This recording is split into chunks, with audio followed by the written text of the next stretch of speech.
हमेशा जीवित रखने का प्रयास करें कि उनके जो आदर्श हैं, उनके आचरण हैं, उनकी स्मृतियां हैं, उनको हम सदा जीवित रखेंगे। ये हम सब प्रयास करेंगे तो इसका पुण्य हमें मिलेगा। उनके वैसे तो उनके आदर्श, उनके आचरण ये तो हमेशा जीवित हो गए, क्योंकि सत्यम सा शरीरमयी श्री शरताम, सत्य ही श्री है और वह श्री ही कीर्ति ही अमृत है जो मरता नहीं। यश कीर्ति सजीवती, किसी का भी यश और कीर्ति होती है वो हमेशा जीवित रहता है। अभी जीजाबाई की चर्चा की तो शिवाजी को आज तक हम लोग यहाँ याद कर रहे हैं क्योंकि उनकी कीर्ति और उनका जो यश वो उनको जीवित किए हुए हैं। यदि उनकी कीर्ति ना होती, उनका कोई यश ना होता। उनकी माँ ने एक बार बोल दिया, बेटा ये सिंहगढ़ का किला मुझे चाहिए, तो एक रात के अंदर सवेरे का सूरज तब उगा था जब शिवा ने वो किला जीत करके, सिंहगढ़ का किला था, उनका एक मित्र साथ में गया था, वो बलिदान हो गया, किले को जीत लिया। तो उनकी माँ ने पूछा कि बेटा किला जीत गए क्या सिंहगढ़ का?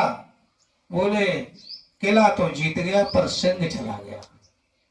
गढ़ तो जीत गया पर सिंह चला गया। तो उनके जो देश के लिए, समाज के लिए उन्होंने जो काम किया, वह यश और कीर्ति आज तक जीवित। और आज तक नहीं, दुनिया के इतिहास में भारत के राजाओं का जब जब इतिहास पढ़ा जाएगा तब तक शिवाजी अमर होंगे। गुरुकुलों के आचार्यों के इतिहास में जब तक आचार्यों का इतिहास पढ़ा जाएगा तो उस इतिहास के पन्ने पर आचार्य राजदेव जी का भी नाम पढ़ने को मिलेगा और वो अमर होगा। आला वाले एक बात कहते हैं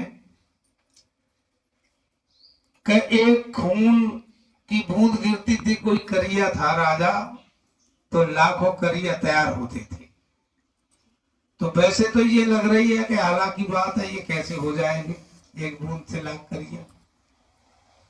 तो एक बूंद से लाख करिया वो तो खून की बूंद थी।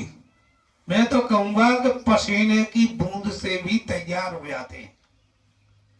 आचार्य के पसीने की बूंद से कितने आचार्य बन गए हैं, कितने तो उनके चेले झारखंड में, आर्य समाज में, अब रांची में ही विमलेंद्र जी बैठे हैं झारखंड में, कितने बंगाल में बैठे हैं, कितने बिहार में बैठे हैं, कितने हरियाणा में बैठे हैं, और कितने आचार्य बनकर के गुरुकुलों में पढ़ा रहे हैं। तो बताओ, आचार्य राजदेव जी को उनके जब भी उन शिष्यों को पूछा जाता है कि आपके गुरु, तो कहते मेरे गुरु तो भले ही वो द्वेष रखता हो, द्वेष रखने के बाद भी वो अपने गुरु की प्रशंसा ही करता है और ये बताने को मजबूर होता है कि मेरे गुरु जी आचार्य राजदेव जी थे।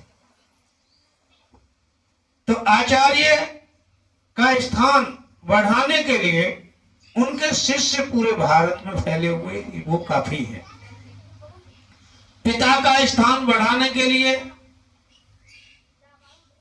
प्रधम्न की तरह आज ऋषिराज को जब